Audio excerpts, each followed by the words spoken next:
Welcome to all of you in class 11 chemistry video.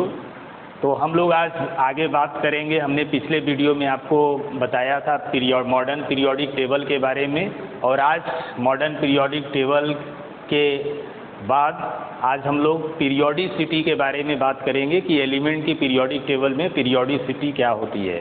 तो periodicity में हमने आपको बताया भी था कि जैसे पीरियोडिसिटी में एलिमेंट का एटॉमिक रेडियस क्या होता है या कितने टाइप्स के एटॉमिक रेडियस होते हैं, आयनाइजेशन एंथैल्पी क्या होता है, इलेक्ट्रॉन एफिनिटी क्या होता है, इलेक्ट्रोनिगेटिविटी क्या होता है, इन सब में पीरियड के अंदर वेरिएशन कैसे देखने को मिलते हैं, यही सब पीरियोडिसिटी के अंदर आता है। तो अगर हम कॉज ऑफ पीरियोडिसिटी की बात करें कि पीरियोडिसिटी क्यों देखने को मिलता है, तो आपको पता होना चाहिए कि repetition of similar electronic configuration certain period के बाद आप देखेंगे कि एलिमेंट का जो इलेक्ट्रॉनिक कन्फिग्रेशन है वो रिपीट होता जाता है। ठीक है, तो इस तरह सर्टेन पीरियड के बाद एलिमेंट के इलेक्ट्रॉनिक कन्फिग्रेशन के रिपीट होने की वजह से ही हमें ये वेरिएशन देखने को मिलता है एलिमेंट का पीरियोडिक टेबल में। ठीक है, हमने पिछले वीडियो में आपको बताया भी होगा long form of periodic table के बारे में, और long form of periodic table का जो पीरियोडिक लॉ था वो क्या था, physical and chemical property of element is the periodic function of electronic configuration. यानी एलिमेंट की फिजिकल और केमिकल प्रॉपर्टी डिपेंड कर रही थी इलेक्ट्रॉनिक कन्फिग्रेशन पे, यानी इलेक्ट्रॉनिक कन्फिग्रेशन का पीरियोडिक फंक्शन होता है फिजिकल और केमिकल प्रॉपर्टी। ठीक, तो इस तरह आप कह सकते हैं, अगर आपसे पूछा जाए कि पीरियोडिसिटी का कॉज क्या है, किस कारण से ये पीरियोडिसिटी देखने को मिलता है, ठीक है, यानी एलिमेंट की प्रॉपर्टी में जो वेरिएशन देखने को मिलते हैं वो किस वजह से देखने को मिलते हैं, तो आप बता सकते हैं ये इसलिए होते हैं क्योंकि एलिमेंट का जब हम इलेक्ट्रॉनिक कन्फिग्रेशन करते हैं तो सर्टेन पीरियड के बाद कुछ एलिमेंट का इलेक्ट्रॉनिक कन्फिग्रेशन रिपीट होता चला जाता है, इसी वजह से हमें ये पीरियोडिसिटी देखने को मिलता है। तो यही है रीज़न पीरियोडिसिटी का। ठीक है, तो आप कहेंगे कि the repetition of similar electronic configuration after a definite interval of after a definite period is called periodicity. ठीक है, या रीज़न है पीरियोडिसिटी का। तो चलिए आज हम लोग आगे बात करेंगे एटॉमिक रेडियस के बारे में, और जानेंगे कि ये एटॉमिक रेडियस क्या होता है, कितने टाइप के एटॉमिक रेडियस होता है, उसका पीरियड में किस तरह का वेरिएशन देखने को मिलता है। तो चलिए हेडिंग डालते हैं एटॉमिक रेडियस। अब एटॉमिक रेडियस है वो उसको हम लोग यहाँ पे 3 टाइप्स से जानते हैं। एक होगा कोवेलेंट रेडियस। अच्छा, यहाँ रेडियस का प्लूरल क्या होता है, रेडियाई। तो एटॉमिक रेडियाई हम यहाँ बोल रहे हैं, और उसी में हम देख लेते हैं कि टाइप्स ऑफ एटॉमिक रेडियाई कितने होते हैं। तो एक हो गया रेडियस, उसका कोवेलेंट रेडियस। सेकेंड हो गया उसका wander wall radius. Next metallic radius.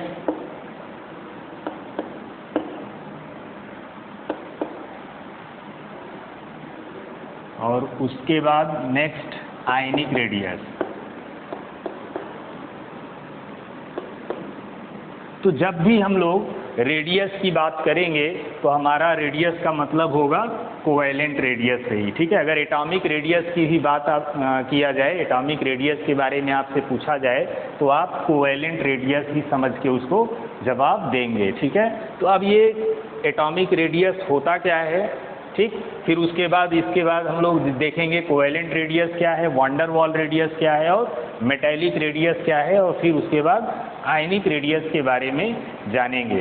तो एटॉमिक रेडियस क्या होता है, जैसे अगर मान लीजिए कोई एटम है, ये क्लोरीन एटम है। अगर क्लोरीन मॉलिक्यूल की बात करें तो क्लोरीन मॉलिक्यूल Cl2 लिखा जाता है, और ये 2 एटम से बना है। ठीक है, यानी क्लोरीन में 2 एटम हैं। ठीक है, 2 का मतलब हुआ नंबर ऑफ एटम। तो इसका क्लोरीन मॉलिक्यूल के अंदर क्लोरीन के 2 एटम हैं, तो एक एटम यहाँ ऐसा हमने बनाया और सेकेंड एटम इसका इस तरह से यहाँ बनाएंगे। तो ये 2 एटम हैं क्लोरीन के, और इसमें आप देख रहे हैं कि दोनों के जो न्यूक्लियस है उस न्यूक्लियस के बीच के डिस्टेंस, ठीक है, न्यूक्लियस का बीच का डिस्टेंस जो होता है क्लोरीन के अंदर वो 1.98 एंगस्ट्रॉम होता है। ठीक, ये आप एक क्लोरीन एटम ये हो गया, एक दूसरा क्लोरीन का ये न्यूक्लियस है। अब इस न्यूक्लियस के डिस्टेंस का हाफ अगर कर दिया जाए तो ये हाफ हमें क्या बताएगा, ये हाफ हमें बताएगा कोवेलेंट रेडियस के बारे में। ठीक है, तो इस तरह किसी 2 एटम के इंटर न्यूक्लियर डिस्टेंस का जो हाफ है उसी को हम लोग क्या बोलेंगे, कोवेलेंट रेडियस बोलेंगे। तो इस तरह अगर हम कहें यहाँ पे तो ये डिस्टेंस कितना है, क्लोरीन एटम के बीच का डिस्टेंस कितना है, 1.98 एंगस्ट्रॉम है। ठीक, और रेडियस क्या होता है, कोवेलेंट रेडियस। कोवेलेंट रेडियस या इसी को हम एटॉमिक रेडियस भी कहेंगे। हम फिर से कह रहे हैं कि एटॉमिक रेडियस एक तरह का कोवेलेंट रेडियस ही है, या अगर हम कोवेलेंट रेडियस की बात करेंगे तो उसका मतलब भी एटॉमिक रेडियस ही है। ठीक है, तो चलिए एटॉमिक रेडियस में क्या होगा, यहाँ से ये डिस्टेंस का हाफ होता है। रेडियस क्या होता है, डायमीटर का हाफ। तो इस तरह ये डायमीटर हो गया d, और इसका हाफ कर देंगे तो क्या आ जाएगा, रेडियस आ जाएगा। तो ये रेडियस का फार्मूला हो गया। अब आप यहाँ से रेडियस क्लोरीन के लिए निकाल लेंगे और इसका रेडियस क्या हो जाएगा, टोटल डिस्टेंस इसका 9.8 एंगस्ट्रॉम है, इसका हाफ कर देंगे तो 0.99 एंगस्ट्रॉम इसका रेडियस आ जाएगा। तो इस तरह 2 एटम जब कोवेलेंटली एक दूसरे से बॉन्डेड हो तो उनके न्यूक्लियस के डिस्टेंस का हाफ करने पर हमें क्या मिल जाता है, रेडियस मिलता है। और उसी रेडियस को चाहे हम एटॉमिक रेडियस कहें या कोवेलेंट रेडियस कहें, ये दोनों रेडियस सेम ही कहलाता है।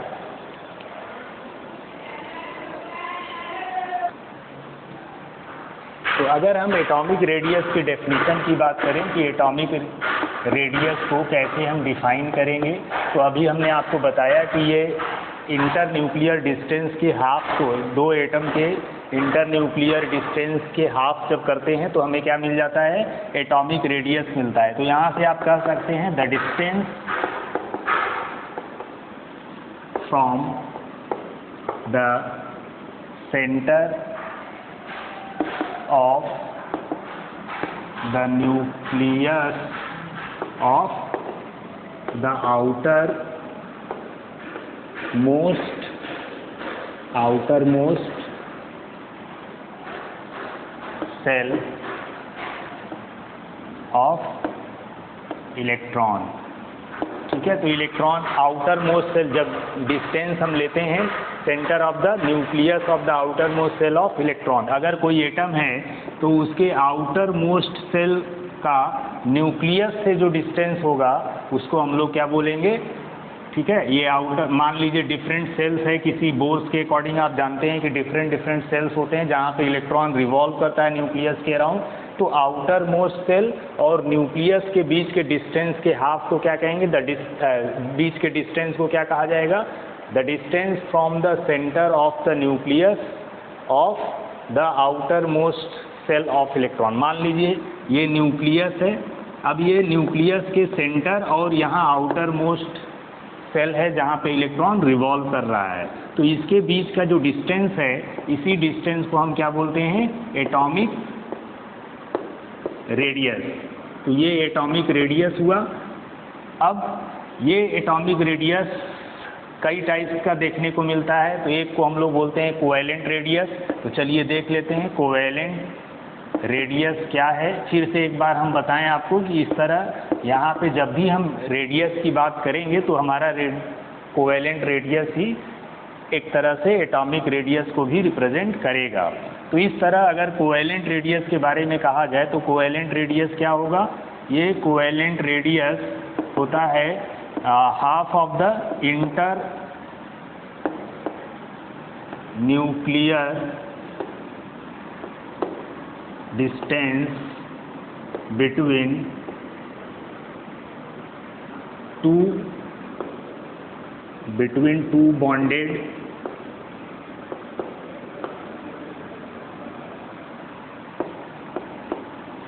bonded atom। ठीक है, इसके हाफ को हम क्या बोलेंगे, कोवेलेंट रेडियस बोलेंगे। ठीक है, तो जैसे अभी डायग्राम भी हमने बनाया था, यहाँ पे हम होमो मॉलिक्यूल की बात करेंगे। होमो मॉलिक्यूल, अब होमो मॉलिक्यूल क्या होता है, ऐसा मॉलिक्यूल जो सेम टाइप ऑफ एटम से बना है, जैसे क्लोरीन। ठीक, ये होमो मॉलिक्यूल है।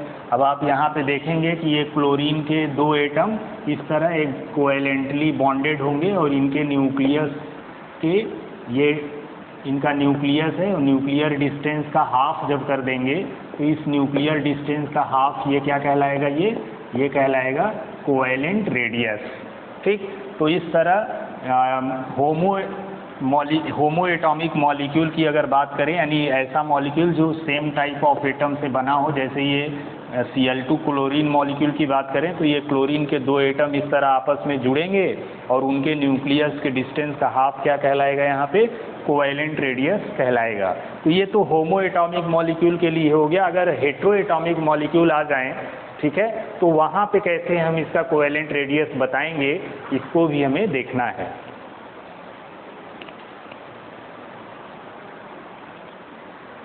तो इस तरह अगर हेट्रो एटॉमिक मॉलिक्यूल हमारे पास हैं, हेट्रो एटॉमिक मॉलिक्यूल, अब हेट्रो एटॉमिक मॉलिक्यूल क्या होंगे, जैसे HCl हो गया, दो डिफरेंट एटम से मिलके बना है। यहाँ पे हम लोग कोवेलेंट रेडियस की बात कर रहे हैं। तो कोवेलेंट रेडियस में अगर हेट्रो एटॉमिक मॉलिक्यूल्स है, जैसे अगर मान लीजिए और हेट्रो एटॉमिक मॉलिक्यूल्स यानी दो डिफरेंट एटम से बना होगा। अब उन दोनों एटम की अगर मान लीजिए इलेक्ट्रोनिगेटिविटी सेम है, इलेक्ट्रोनिगेटिविटी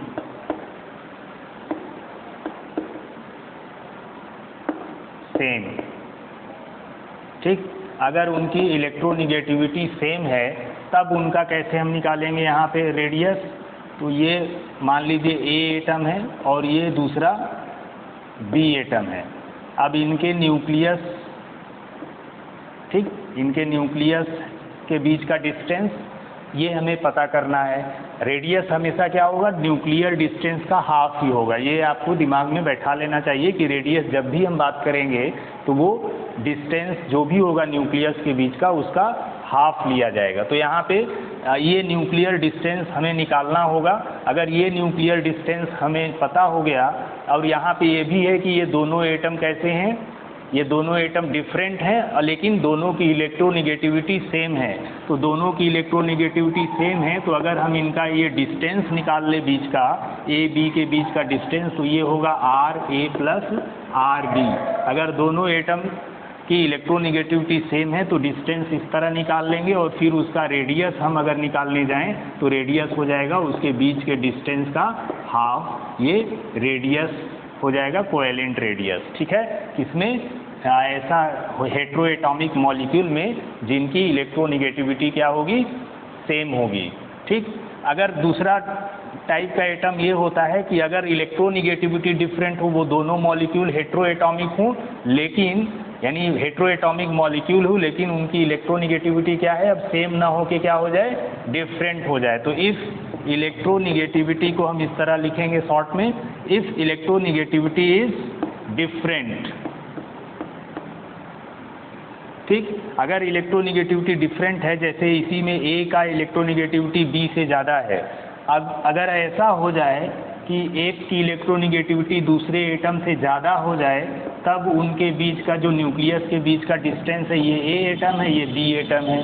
ठीक, तब उसके न्यूक्लियस के बीच का जो डिस्टेंस है वो कैसे निकलेगा, तो ये डिस्टेंस AB इक्वल टू हो जाएगा RA प्लस RB प्लस 0.09 और ये electronegativity of A minus electronegativity of B। ये फार्मूला लगाएंगे और इसी फार्मूला में फिर रेडियस अगर बात करें यहाँ पे तो रेडियस हो जाएगा इसका डिस्टेंस जो भी आएगा यहाँ से उस डिस्टेंस का हाफ क्या हो जाएगा, रेडियस हो जाएगा, कोवेलेंट रेडियस। ठीक है, यहाँ पे मोल ये zeta A and zeta B ये क्या है, ये है electronegativity electronegativity of element A and B. A और बी एलिमेंट की इलेक्ट्रोनिगेटिविटी है, ठीक है। तो ये फार्मूला आपको लगाना होगा जब दो डिफरेंट एटम जुड़े हों और उनका इलेक्ट्रोनिगेटिविटी में डिफरेंस हो, तो फिर उनका हम अगर कोवेलेंट रेडियस फाइंड आउट करेंगे तो फिर इस तरह उनके न्यूक्लियस के बीच का डिस्टेंस निकाल लेंगे इस फार्मूला से, ठीक है, और फिर उसका हाफ कर देंगे तो हमें क्या मिल जाएगा, यहाँ पे कोवेलेंट रेडियस मिल जाएगा। तो ये कोवेलेंट रेडियस का कॉन्सेप्ट है। अब हम लोग नेक्स्ट रेडियस की बात कर लेते हैं। तो चलिए अब मेटालिक रेडियस की बात कर लेते हैं। मेटालिक रेडियस, अब मेटालिक रेडियस क्या है, तो कोई भी क्रिस्टल लैटिस होगा, उस क्रिस्टल लैटिस में जैसे ये मान लीजिए ढेर सारे एटम मिलके एक क्रिस्टल बना रहे हैं, ठीक। अब इसमें इस क्रिस्टल लैटिस में किसी दो एटम के बीच के डिस्टेंस का हाफ क्या हो जाएगा, यहाँ पे वो क्रिस्टल मेटालिक रेडियस कहलाएगा उस क्रिस्टल लैटिस में। तो इस तरह ये ढेर सारे एटम मिलके क्रिस्टल फॉर्म करेंगे।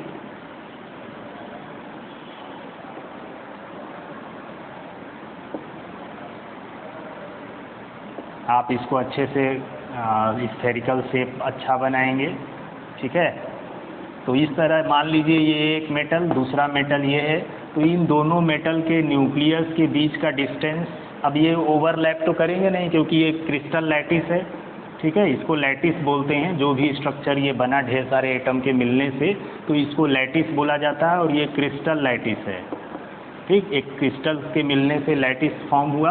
अब इसमें ये दो मेटल के बीच का जो डिस्टेंस होगा, यानी ये मेटल का डिस्टेंस क्या हो जाएगा, मेटालिक रेडियस को RM से लिखेंगे, तो ये दोनों मेटल के बीच के डिस्टेंस के हाफ को हम क्या बोलेंगे, यहाँ मेटालिक रेडियस बोलेंगे, ठीक है। तो ये टू एटम जो एक दूसरे के नज़दीक हैं, उनके न्यूक्लियस के बीच के डिस्टेंस का हाफ क्या कहलाएगा, मेटालिक रेडियस कहलाएगा। ये क्रिस्टल लैटिस में होता है जो मेटल फॉर्म करता है। अब इसको डिफाइन कैसे करेंगे, तो आप कह सकते हैं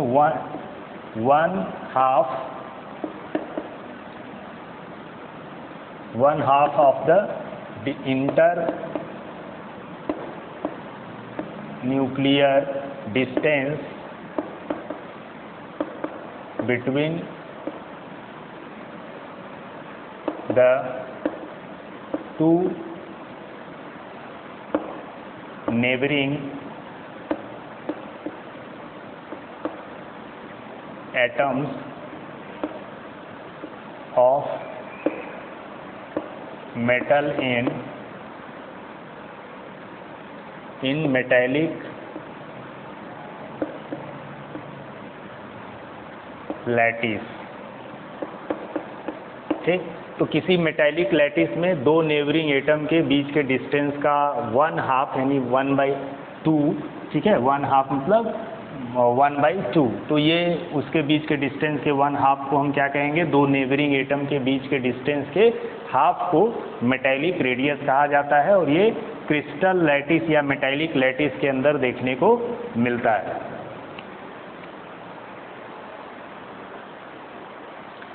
नेक्स्ट है वांडर वाल रेडियस। तो देख लेते हैं ये वांडर वाल रेडियस क्या होता है, ठीक। तो वांडर वाल रेडियस मतलब ये जो अगर दो मॉलिक्यूल हैं, ठीक है, ये मान लीजिए ये हाइड्रोजन मॉलिक्यूल है।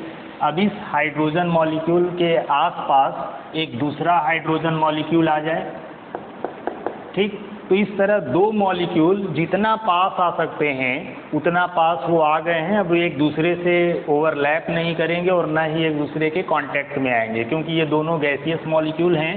तो इस तरह दो गैसियस मॉलिक्यूल जितना पास आ सकते हैं उतना पास आ जाएंगे। तो उनके बीच के जो न्यूक्लियस के डिस्टेंस होगा, उस डिस्टेंस का हाफ करने पर हमें क्या मिल जाएगा, जो रेडियस मिलेगा उसको हम लोग वांडर वाल रेडियस कहेंगे। तो इस तरह अगर वांडर वाल रेडियस की बात करें तो वांडर वाल रेडियस हो जाएगा उन दोनों मॉलिक्यूल के डिस्टेंस का, दोनों हाइड्रोजन मॉलिक्यूल के डिस्टेंस का हाफ वांडर वाल रेडियस कहलाएगा। ठीक, चाहे आप इसको इस तरह कहिए या ऐसे भी कह सकते हैं आप, ये हाइड्रोजन मॉलिक्यूल है तो हाइड्रोजन मॉलिक्यूल 2 हाइड्रोजन एटम से बना होगा। अब ये एटम एक दूसरे को ओवरलैप किए होंगे इस तरह, इन दोनों का ये न्यूक्लियस है अपना। उसी तरह सेकेंड हाइड्रोजन मॉलिक्यूल इस तरह ऐसे ओवरलैप करके, ये एक हाइड्रोजन एटम है, ये इस तरह, ये H2 लिखा था यहाँ पे H2 है, तो इस H2 को हम ऐसे HH करके दिखा सकते हैं, इसका ये न्यूक्लियस है। तो आप कह सकते हो कि 2 मॉलिक्यूल के न्यूक्लियस, अब वो नॉन बॉन्डेड मॉलिक्यूल है, 2 नेबरिंग मॉलिक्यूल, और वो कैसे हैं, नॉन बॉन्डेड है, और उनके न्यूक्लियस के बीच का जो डिस्टेंस है उसका हाफ करने पर जो रेडियस मिलता है, उस रेडियस को हम क्या बोलेंगे, उस रेडियस को वांडर वॉल रेडियस बोलेंगे। तो चाहे आप इस तरह से उसको कहिए, 2 मॉलिक्यूल एक दूसरे के टच में नहीं होने चाहिए, ठीक है, ये डिस्टेंस बना के रखेंगे, इससे ज़्यादा पास ये दोनों मॉलिक्यूल नहीं आ सकते हैं, ठीक है। तो 2 मॉलिक्यूल के बीच के डिस्टेंस का हाफ क्या हो जाएगा, ये हाफ कहलाएगा इसका वांडर वॉल रेडियस। अब ये रेडियस बेसिकली देखने को किस में मिलता है, इनर्ट गैसेज में यही रेडियस पाया जाता है, वांडर वॉल रेडियस। तो चाहे आप इस तरह से कहिए या आप ये कहिए कि 2 हाइड्रोजन मॉलिक्यूल में 2 नेबरिंग एटम, और वो नेबरिंग एटम कैसे होंगे, नॉन बॉन्डेड होंगे, तो 2 नॉन बॉन्डेड नेबरिंग एटम के न्यूक्लियस के बीच के डिस्टेंस का हाफ क्या कहलाएगा, वांडर वॉल रेडियस कहलाएगा। तो इस तरह से भी बुक में देखने को मिलता है, और ऐसे अगर समझेंगे तो ये आसान भी होगा, आप आसानी से इसको बता भी सकते हैं। तो इस तरह रेडियस हमेशा क्या होगा, न्यूक्लियस के बीच के डिस्टेंस का हाफ ही रेडियस होगा। अब उसी रेडियस को हम लोग एटॉमिक रेडियस भी कह लेते हैं, कोवेलेंट रेडियस भी कह लेते हैं, मेटालिक रेडियस भी कहते हैं, और वांडर वॉल रेडियस भी कहते हैं। ठीक, तो यहाँ पे अगर हमसे केवल रेडियस के बारे में पूछा जाए तो हम कोवेलेंट रेडियस को ही एटॉमिक रेडियस भी कह सकते हैं। तो अगर यहाँ पे देखा जाए कि ये वांडर वॉल रेडियस किसमें पाया जाता है, तो ये रेडियस जो है वो इनर्ट गैसेज में, inert gases contains wander walls radius. ठीक, इनर्ट गैसेज कौन कौन से हैं, हीलियम है, नियॉन है, आर्गन है, क्रिप्टॉन है, जेनॉन एंड रेडॉन, ये इनर्ट गैसेज हैं। और इनर्ट गैसेज जहाँ भी दिखेंगे वहाँ की उनमें किस टाइप का रेडियस पाया जाता है, वांडर वॉल रेडियस पाया जाता है। आपको ये भी पता होना चाहिए कि वांडर वॉल रेडियस सबसे ज़्यादा होता है, ठीक है, इसको RV से लिख रहे हैं, RV का मतलब है वांडर वॉल रेडियस, इसका मैग्नीट्यूड सबसे ज़्यादा होता है। फिर उसके बाद जो रेडियस देखने को मिलता है वो मेटालिक रेडियस होता है, और सबसे कम कौन सा रेडियस होता है, कोवेलेंट रेडियस होता है। यहाँ पे हम आयनिक रेडियस की बात नहीं कर रहे हैं, क्योंकि आयनिक रेडियस एक तरह से कोवेलेंट रेडियस का ही पार्ट हो गया, या एटॉमिक रेडियस।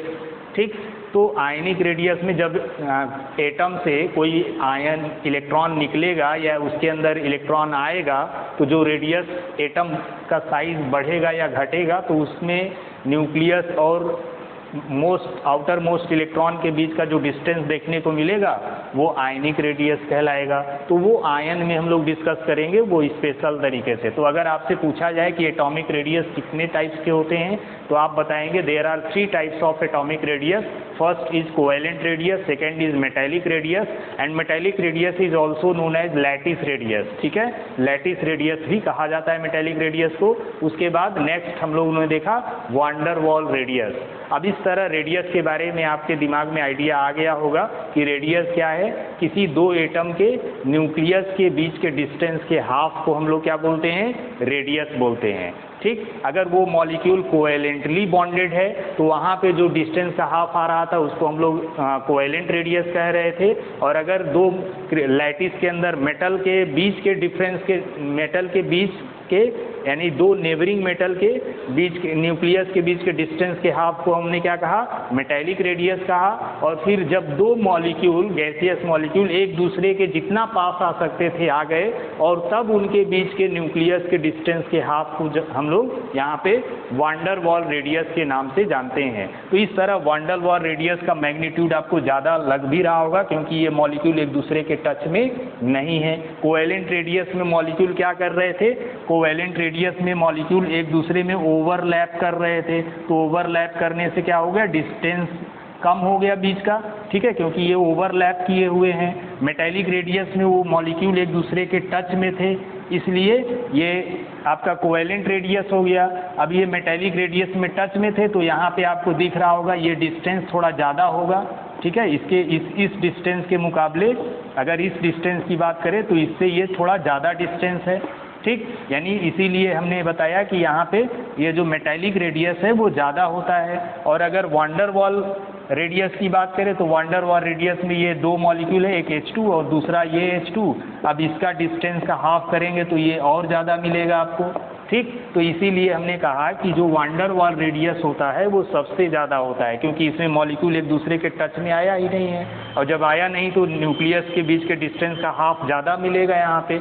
मेटेलिक रेडियस में कोवेलेंट से थोड़ा ज़्यादा मिलेगा, कोवेलेंट में मॉलिक्यूल ओवरलैप किया हुआ है इसलिए इसका थोड़ा कम होगा। तो इसीलिए कहेंगे हम कि जो वांडर वॉल रेडियस है उसका मैग्नीट्यूड मेटेलिक रेडियस से ज़्यादा होता है, और मेटेलिक रेडियस का मैग्नीट्यूड कोवेलेंट रेडियस से ज़्यादा होता है। तो अब चलिए, अभी इस तरह हम लोगों ने रेडियस के बारे में समझ लिया है। अब देखते हैं कि इनका वेरिएशन कैसा देखने को मिलता है, यानी इनकी पीरियोडिसिटी के बारे में अब हम लोग डिस्कस करेंगे।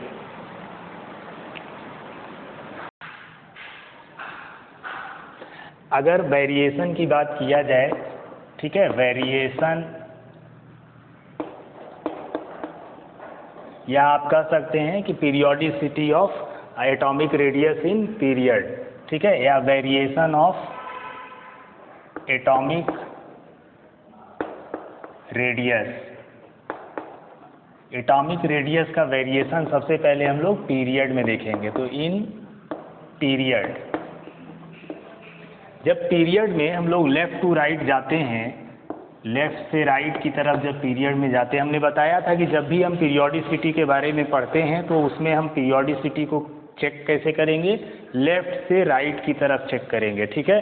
तो पीरियड में जब हम लेफ़्ट से राइट जाते हैं तो यहाँ पे एटॉमिक रेडियस क्या होता है, पीरियड में लेफ़्ट टू राइट जाने पर एटॉमिक रेडियस डिक्रीज कर जाता है, ठीक। जब भी पीरियड में लेफ़्ट टू राइट आप मूव करेंगे एटॉमिक रेडियस डिक्रीज कर जाएगा। और एटॉमिक रेडियस डिक्रीज क्यों करेगा, तो एटॉमिक रेडियस डिक्रीज करेगा क्योंकि यहाँ पे प्रोटॉन बढ़ जाता है, और प्रोटॉन का बढ़ना इंडिकेट करता है न्यूक्लियर चार्ज का बढ़ना, ठीक है। तो इफेक्टिव न्यूक्लियर चार्ज क्या हो जाता है, प्रोटॉन के बढ़ने का मतलब है कि इफेक्टिव न्यूक्लियर चार्ज बढ़ जाता है, ठीक है। इसका मतलब है इफेक्टिव न्यूक्लियर चार्ज। तो इस तरह इफेक्टिव न्यूक्लियर चार्ज बढ़ जाता है, और इफेक्टिव न्यूक्लियर चार्ज को हम किससे कंपेयर करते हैं, प्रोटॉन से। नंबर ऑफ प्रोटॉन बढ़ जाता है, इसलिए हम कहते हैं कि इफेक्टिव न्यूक्लियर चार्ज भी बढ़ जाता है। इफेक्टिव न्यूक्लियर चार्ज बढ़ना क्या शो करता है, ये बाहरी इलेक्ट्रॉन को न्यूक्लियस की तरफ खींचने को शो करता है। जैसे अगर मान लीजिए कोई न्यूक्लियस है और यहाँ पे बाहरी सेल में कोई आउटर मोस्ट सेल में इलेक्ट्रॉन है, तो यहाँ पे इफेक्टिव न्यूक्लियर चार्ज का बढ़ना, इसमें मान लीजिए एक प्रोटॉन है तो ये इस इलेक्ट्रॉन को कम खींच रहा है। अब प्रोटॉन यहाँ बढ़ता जा रहा है, ठीक है, इसके अंदर प्रोटॉन ज़्यादा हो गया।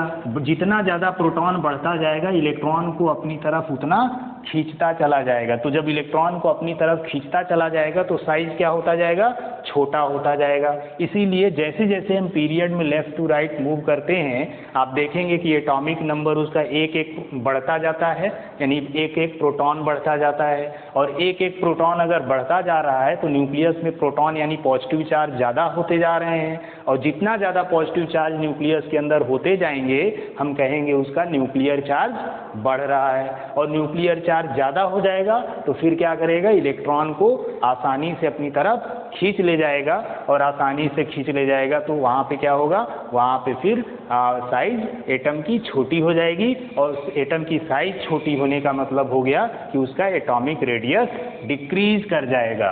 तो जैसे यहाँ पे एग्जांपल ले लेते हैं सेकेंड पीरियड का, और सेकेंड पीरियड में देख लेते हैं कि कैसे ये वेरिएशन देखने को मिलता है। तो सेकेंड पीरियड के जो एलिमेंट हैं वो सेकेंड पीरियड में एलिमेंट है lithium, beryllium, boron, carbon, nitrogen, oxygen, fluorine, ठीक, ये एलिमेंट आपको देखने को मिलते हैं। जब हम यहाँ पे पीरियड में लेफ्ट टू राइट मूव करेंगे तो इनका एटॉमिक रेडियस क्या होगा, डिक्रीज कर जाएगा। ठीक है, एटॉमिक रेडियस डिक्रीज क्यों करेगा, क्योंकि इसमें एक एक प्रोटॉन बढ़ता जाता है। जैसे लिथियम का एटॉमिक नंबर 3 है, 4, 5, 6, 7, 8, 9, ठीक, ये एटॉमिक नंबर है। और आप जानते हैं कि एटॉमिक नंबर क्या होता है, number of proton present in the nucleus of an atom.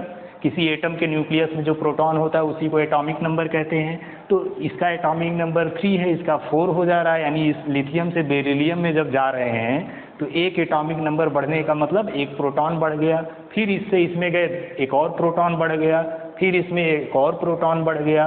तो जैसे हम इधर से इधर मूव कर रहे हैं, क्या देखने को मिल रहा है, प्रोटॉन बढ़ रहा है। और प्रोटॉन का बढ़ना क्या इंडिकेट कर रहा है, न्यूक्लियर चार्ज के इफेक्टिव न्यूक्लियर चार्ज के बढ़ने को इंडिकेट कर रहा है। और जैसे ही इफेक्टिव न्यूक्लियर चार्ज बढ़ेगा, एटॉमिक रेडियस क्या हो जाएगा, डिक्रीज कर जाएगा। तो जब भी हम पीरियड में लेफ्ट टू राइट मूव करेंगे, लिथियम से फ्लोरीन की तरफ यहाँ सेकेंड पीरियड की बात किए हैं, वैसे ही नेक्स्ट पीरियड में भी जितने भी लास्ट वाले एलिमेंट हैं, इनर्ट गैसेस को छोड़ के वहाँ तक एटॉमिक रेडियस क्या होता है, डिक्रीज करता जाता है। यानी इसका साइज इतना बड़ा है, ठीक है, इसका साइज इतना बड़ा है, इसका और छोटा हो जाएगा, इसका और छोटा होगा, ठीक है, धीरे धीरे साइज क्या होता जाएगा, छोटा होता जाएगा। और ये छोटा साइज क्या इंडिकेट कर रहा है कि इसका रेडियस भी छोटा हो जाएगा आगे जाके। ठीक है, तो ये एटॉमिक रेडियस हो गया जब हम पीरियड में लेफ्ट टू राइट मूव करेंगे। इसका एक्सेप्शन भी देखने को मिलता है। जैसे अगर मान लें यहाँ एक्सेप्शन को डिस्कस कर लें, ये रेगुलर ट्रेंड ही हर जगह देखने को नहीं मिलता, कुछ एक्सेप्शन भी होता है। जैसे अगर मान लीजिए इसी सेकेंड पीरियड की ही बात करें, सेकेंड पीरियड में आप देखेंगे कि यहाँ जब हम लिथियम से स्टार्ट करते हैं तो लिथियम से lithium, beryllium, boron, carbon, nitrogen, oxygen, fluorine and फिर नियॉन आता है लास्ट में। ठीक, यहाँ से यहाँ तक रेडियस क्या होता है, रेडियस डिक्रीज करता है। ठीक, लिथियम टू फ्लोरीन तक रेडियस डिक्रीज करता है, लेकिन जैसे ही हम फ्लोरीन से नियॉन में जंप करते हैं, यहाँ पे रेडियस इंक्रीज कर जाता है। ठीक, ऐसा नहीं होना चाहिए था, लेकिन ऐसा हो रहा है। अब ऐसा क्यों हो रहा है, ये हमसे क्वेश्चन पूछा जा सकता है। ठीक, यानी सेकेंड पीरियड या और कोई पीरियड ले लें तो वहाँ पे हम ये देखने को मिलता है कि लिथियम, जैसे सेकेंड पीरियड में लिथियम से फ्लोरीन तक एटॉमिक रेडियस डिक्रीज कर रहा है। डिक्रीज इसलिए कर रहा है क्योंकि एक एक प्रोटॉन बढ़ने की वजह से न्यूक्लियर चार्ज बढ़ता जा रहा है, और न्यूक्लियर चार्ज अगर बढ़ रहा है तो वो क्या बता रहा है, वो अट्रैक्शन ऑफ इलेक्ट्रॉन को बता रहा है कि इलेक्ट्रॉन न्यूक्लियस की तरफ ज़्यादा अट्रैक्टेड होगा। और जब इलेक्ट्रॉन न्यूक्लियस की तरफ ज़्यादा अट्रैक्टेड होगा तो फिर वो क्या करेगा, उसकी साइज क्या होगी, कम हो जाएगी। और साइज कम होना का मतलब उसका रेडियस घट जाएगा। तो इस तरह यहाँ पे फ्लोरीन तक रेडियस घट रहा है, लेकिन फ्लोरीन से जब हम नियॉन में जाते हैं तो वहाँ रेडियस बढ़ रहा है। ऐसा इसलिए हो रहा है क्योंकि यहाँ लिथियम से फ्लोरीन तक कोवैलेंट रेडियस पाया जाता है, कोवैलेंट रेडियस। ठीक है, और नियॉन के अंदर कौन सा रेडियस पाया जाता है, नियॉन में वांडर वाल्स रेडियस, इसके अंदर वांडर वाल रेडियस पाया जाता है। और आप जानते हैं कि वांडर वाल रेडियस जो है वो हमेशा ज़्यादा होता है कोवैलेंट रेडियस से। तो यही कारण है कि यहाँ पे जब फ्लोरीन से नियॉन में जा रहे हैं तो वहाँ पे क्या हो रहा है, इनर्ट गैसेज में रेडियस बढ़ जा रहा है। तो ये हर इनर्ट गैसेज में ऐसा देखने को मिलता है। हमने फर्स्ट पीरियड में, सेकेंड पीरियड में बताया, थर्ड पीरियड में भी ऐसा ही होगा। ठीक, क्लोरीन से जब आप आर्गन में जाएंगे तो रेडियस बढ़ जाएगा। अब वो ऐसा इसलिए होता है क्योंकि वहाँ पे क्या होता है, इनर्ट गैसेज जितने हैं उन सब में वांडर वाल रेडियस पाया जाता है, और वांडर वाल radius is greater than the covalent radius. तो यही रीजन आप इसका बताएंगे। ठीक, उसके बाद और भी डी ब्लॉक की अगर बात किया जाए तो डी ब्लॉक में भी ये चीज़ देखने को, अगर इसका ऑर्डर लिख दें तो ये ऑर्डर क्या हो जाएगा रेडियस का, इसका ऑर्डर हो जाएगा सबसे ज़्यादा ऑर्डर ऑफ रेडियस। तो रेडियस का ऑर्डर इसका अगर लिखा जाए तो नियॉन का रेडियस सबसे ज़्यादा हो जाएगा। ठीक, फिर उसके बाद लिथियम का रेडियस हो जाएगा। फिर उसके बाद beryllium, boron, carbon, nitrogen, oxygen and fluorine. ठीक, तो ये रेडियस का डिक्रीजिंग ऑर्डर देखने को मिलेगा और यही एक्सेप्शन है कि जब भी हम हैलोजन फैमिली से इनर्ट गैसेस में जाएंगे तो वहाँ पे रेडियस बढ़ जाएगा due to inert gases contain van der Waals radius. ठीक है, तो ऐसा इनर्ट गैसेस के वैन डर वाल रेडियस की वजह से होता है।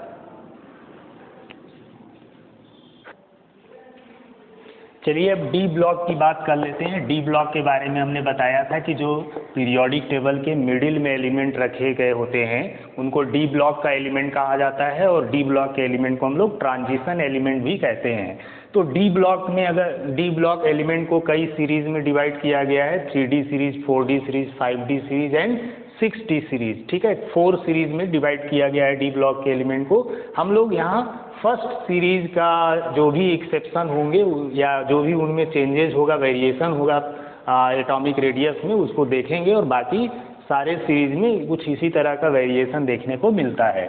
तो अगर हम फर्स्ट सीरीज की बात करें जिसको हम लोग 3D सीरीज कहते हैं, तो उसमें एलिमेंट होते हैं scandium, titanium, vanadium, chromium, manganese, iron, cobalt, nickel, copper and zinc. ये एलिमेंट आपको यहाँ पे 10 एलिमेंट देखने को मिलेंगे जो 3D सीरीज में रखे गए हैं। ठीक है, अब यहाँ पे इनके रेडियस की अगर बात किया जाए तो इनके रेडियस में बहुत ज़्यादा एनॉमलीज देखने को मिलता है। इनका कोई एक रेगुलर पैटर्न, रेगुलर ट्रेंड नहीं होता। होना ये चाहिए कि जब हम पीरियड में लेफ्ट टू राइट मूव करते हैं तो एटॉमिक रेडियस क्या होना चाहिए? एटॉमिक रेडियस डिक्रीज करना चाहिए। जब भी लेफ्ट से राइट हम पीरियड में मूव करेंगे एटॉमिक रेडियस क्या होना चाहिए? रेडियस डिक्रीज करना चाहिए।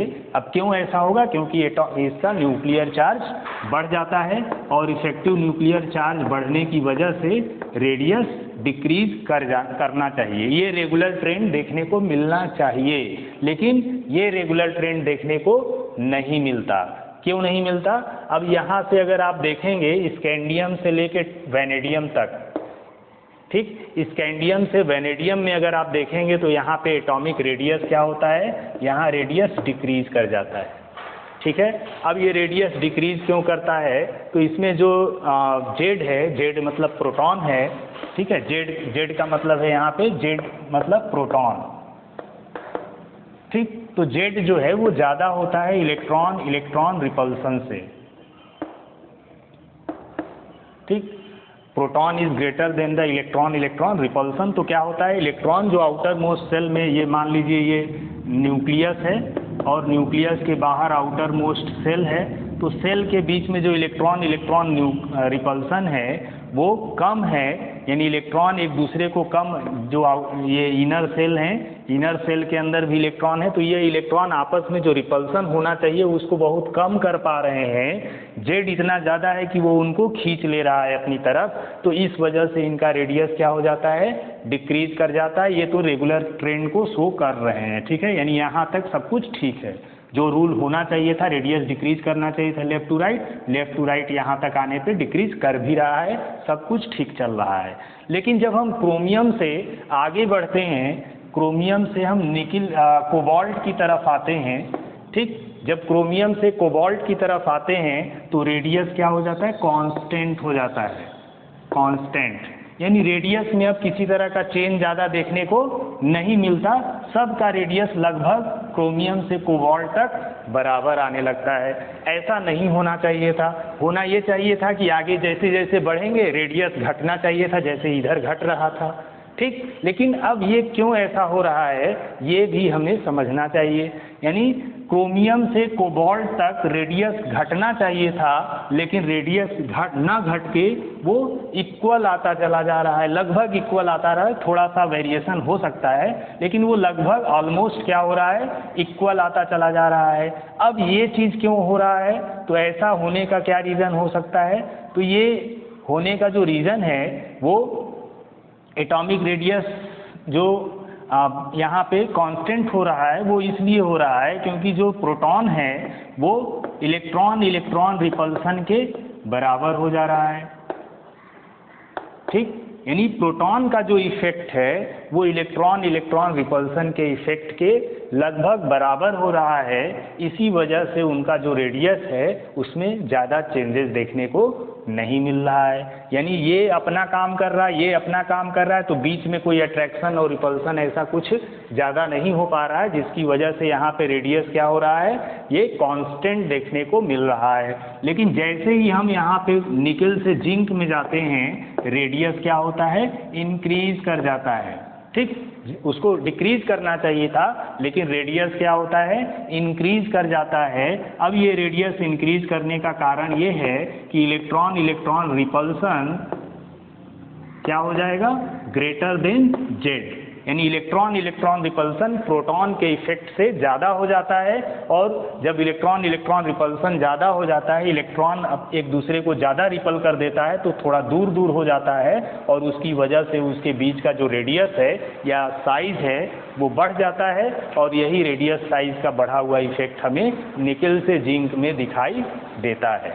ठीक, तो ये इसका रीज़न हो गया कि अगर आपसे पूछा जाए कि स्कैंडियम से अगर 3D सीरीज़ में अगर बात किया जाए डी ब्लॉक के, तो वहाँ पे स्कैंडियम से वैनेडियम तक रेडियस डिक्रीज करता है। ये इसलिए करता है क्योंकि प्रोटॉन का इलेक्ट्रॉन इलेक्ट्रॉन रिपल्सन से ज़्यादा होता है प्रोटॉन, इस वजह से वो ऐसा डिक्रीज हो जाता है रेडियस। लेकिन क्रोमियम से कोबाल्ट तक प्रोटॉन इलेक्ट्रॉन इलेक्ट्रॉन रिपल्सन के बराबर हो जाता है, जिसकी वजह से उसका रेडियस भी क्या होता है, कांस्टेंट हो जाता है।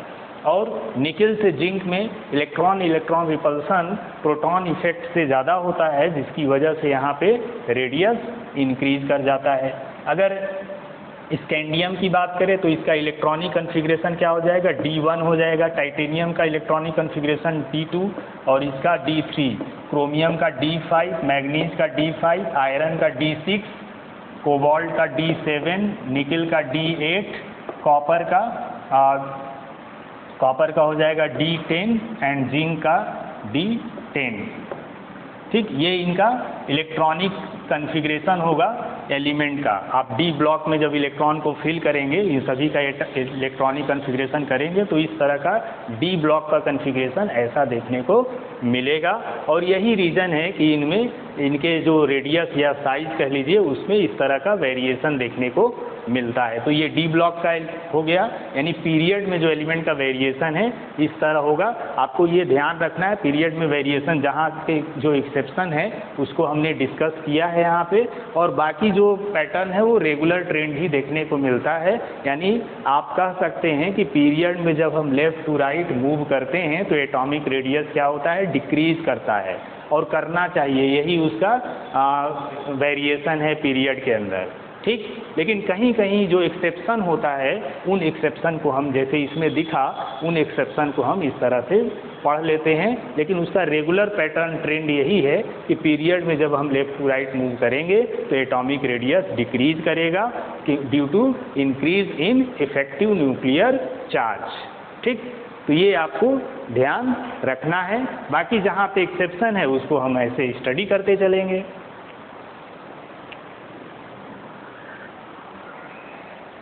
चलिए, अब ग्रुप में वेरिएशन क्या होता है उसको भी देख लेते हैं। ग्रुप में एटॉमिक रेडियस में क्या चेंजेस देखने को मिलते हैं। तो ग्रुप की अगर बात करें तो ग्रुप में जब हम टॉप टू बॉटम आते हैं, टॉप से बॉटम की तरफ आते हैं, तो टॉप से बॉटम एटॉमिक रेडियस क्या करेगा, यहाँ इंक्रीज करेगा। क्यों इंक्रीज करेगा, क्योंकि न्यूक्लियर चार्ज डिक्रीज कर जाता है। ठीक है, इफेक्टिव न्यूक्लियर चार्ज यहाँ पे डिक्रीज कर जाता है, और जब इफेक्टिव न्यूक्लियर चार्ज डिक्रीज करेगा यानी radius is inversely proportional to effective nuclear charge. ठीक, रेडियस इफेक्टिव न्यूक्लियर चार्ज के इन्वर्सली प्रोपोर्शनल होता है। अगर रेडियस घटा, इफेक्टिव न्यूक्लियर चार्ज घटा तो रेडियस क्या होगा, बढ़ जाएगा। तो इस तरह ये ट्रेंड हमें दिमाग में रखना है कि जब भी हम टॉप से बॉटम की तरफ ग्रुप में मूव करेंगे तो रेडियस क्या करेगा, वहाँ पे इंक्रीज करेगा। जैसे अगर हम किसी एक फर्स्ट ग्रुप की बात कर ले, फर्स्ट ए ग्रुप में आपको देखने को मिलेगा lithium, sodium, potassium, rubidium, caesium, ये एलिमेंट देखने को मिलेंगे। इसका एटॉमिक नंबर 3 हो गया, इसका 11 हो गया, 19 हो गया, ठीक। अब उसके बाद इसका 37 हो गया और आगे इसका 55 हो गया। तो ये इसका एटॉमिक नंबर हो गया। अब आप देख रहे हैं कि इसका साइज, इसमें 3 इलेक्ट्रॉन है, इसमें 11 हो गए, यानी साइज और बड़ा हो गया। इसका साइज इतना बड़ा है, इसका और बड़ा हुआ, इसका उससे भी बड़ा हुआ, ठीक। ऐसे साइज क्या हो रहा है, बड़ा होता जा रहा है ऊपर से नीचे तक। अब ये साइज क्यों बड़ा हो रहा है, क्योंकि इसमें क्या है कि जो इलेक्ट्रॉन है वो डिफरेंट सेल्स के अंदर जा रहे हैं, यानी अब न्यूक्लियस का अट्रैक्शन आउटर मोस्ट इलेक्ट्रॉन पे कम होगा, क्योंकि बीच में भी कुछ सेल बढ़ते चले जा रहे हैं। तो जितने ज़्यादा बीच में सेल, आउटर मोस्ट इलेक्ट्रॉन और न्यूक्लियस के बीच में जितने सेल आते चले जाएंगे, उतना उसका अट्रैक्शन घटता चला जाएगा। और अट्रैक्शन घटने का मतलब हो गया कि उसका साइज बड़ा हो जाएगा, और जब साइज बड़ा हो जाएगा तो रेडियस भी बड़ा हो जाएगा, ठीक। तो इस तरह से ग्रुप में टॉप से बॉटम आने पर एटॉमिक रेडियस ज़्यादा होता चला जाता है, इंक्रीज करता जाता है। यही इसका रेगुलर ट्रेंड होना चाहिए। लेकिन कुछ एक्सेप्शन भी देखने को मिलता है, जैसे अगर हम ये चीज़ हर जगह पी ब्लॉक में भी आपको, ये एस ब्लॉक का हमने बताया फर्स्ट ग्रुप के एलिमेंट को, ऐसे पी ब्लॉक में भी जब ग्रुप में ऊपर से नीचे आएंगे तो वहाँ पे भी रेडियस या साइज क्या होगा, बड़ा होगा, ज़्यादा होगा। लेकिन अगर डी ब्लॉक की बात करें तो डी ब्लॉक में एक जगह पे देखने को मिलता है एक्सेप्शन, और वो एक्सेप्शन ये है कि जैसे 3D सीरीज, 4D सीरीज और 5D सीरीज,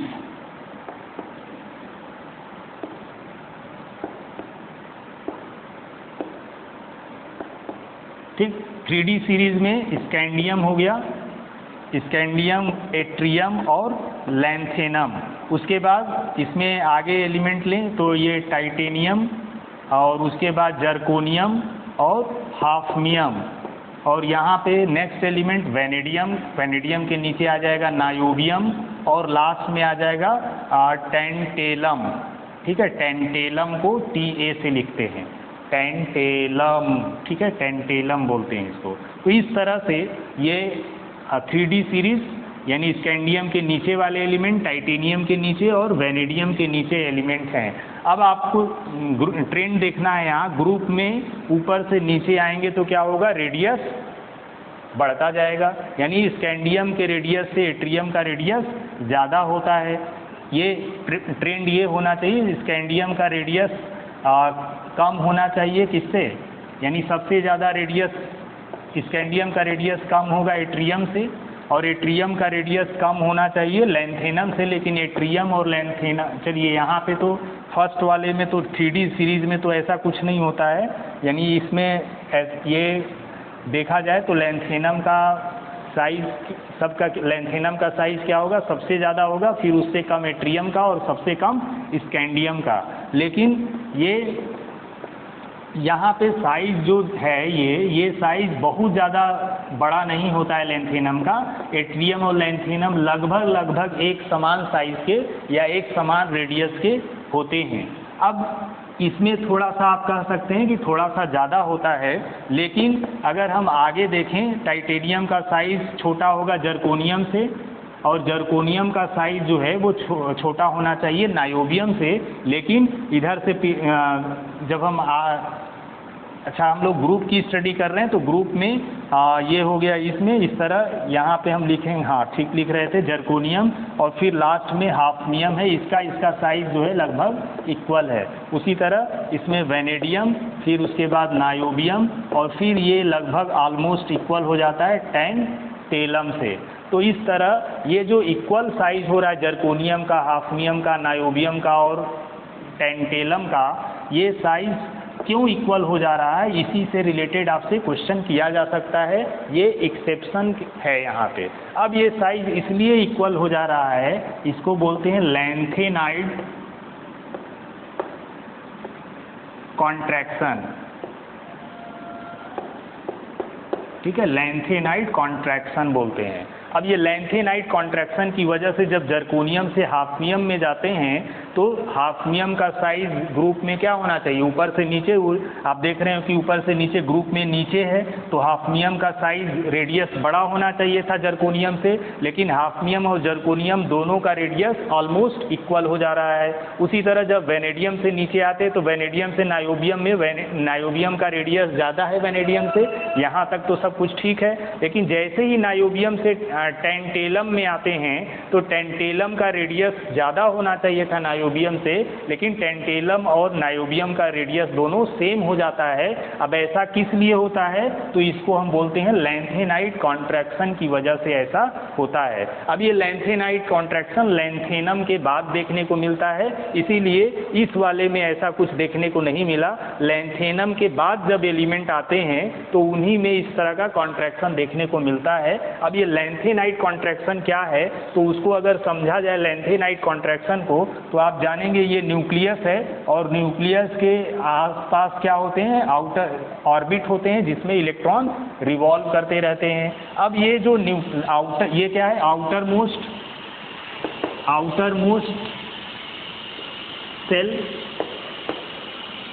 मोस्ट सेल से जो पहले वाला सेल है इसको हम 4f सेल बोलते हैं या 4f ऑर्बिटल है ये, ठीक, आउटर मोस्ट ऑर्बिटल कह लीजिए इसको।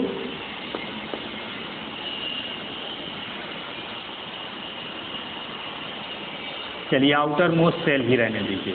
तो आउटर मोस्ट सेल से पहले जो 4f सेल आता है, 4f सेल, ये सेल के अंदर जो इलेक्ट्रॉन पाए जाते हैं, ये इलेक्ट्रॉन आउटर मोस्ट सेल को न्यूक्लियस के द्वारा अट्रैक्ट होने से रोक नहीं पाते हैं, ठीक है। ये न्यूक्लियस है, तो न्यूक्लियस का अट्रैक्शन आउटर मोस्ट सेल के इलेक्ट्रॉन पे हो रहा है, उसको ये बीच वाले सेल के इलेक्ट्रॉन रोक नहीं पाते हैं, जिसकी वजह से आउटर मोस्ट इलेक्ट्रॉन न्यूक्लियस के पास आ जाता है।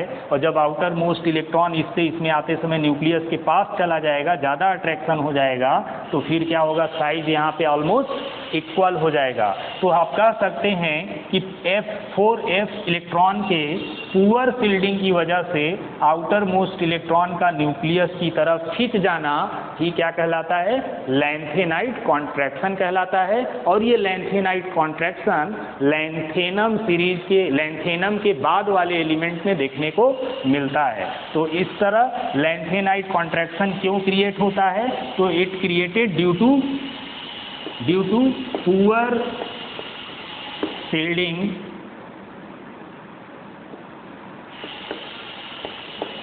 of 4f इलेक्ट्रॉन, ठीक। तो इस तरह लैंथेनाइट कॉन्ट्रैक्शन कब देखने को मिलता है, ये लैंथेनम के बाद वाले एलिमेंट में देखने को मिलता है। जब हम उसके ग्रुप में ऊपर से नीचे आते हैं तो उसमें देखने को मिलता है कि जो 4f इलेक्ट्रॉन है वो आउटर मोस्ट सेल के इलेक्ट्रॉन को न्यूक्लियस से बचा नहीं पाते हैं, और इस तरह न्यूक्लियस आउटर मोस्ट सेल के इलेक्ट्रॉन को अपनी तरफ खींच लेता है, तो जिसकी वजह से साइज छोटी हो जाती है, और उसी को हम लोग लैंथेनाइट कॉन्ट्रैक्शन के नाम से जानते हैं। और ये कॉन्ट्रैक्शन 4f इलेक्ट्रॉन के पुअर फील्डिंग की वजह से देखने को मिलता है। तो ये हुआ आपका एटॉमिक रेडियस, जो इस वेरिएशन हमने देखा कि पीरियड में किस तरह से एटॉमिक रेडियस का वेरिएशन होगा।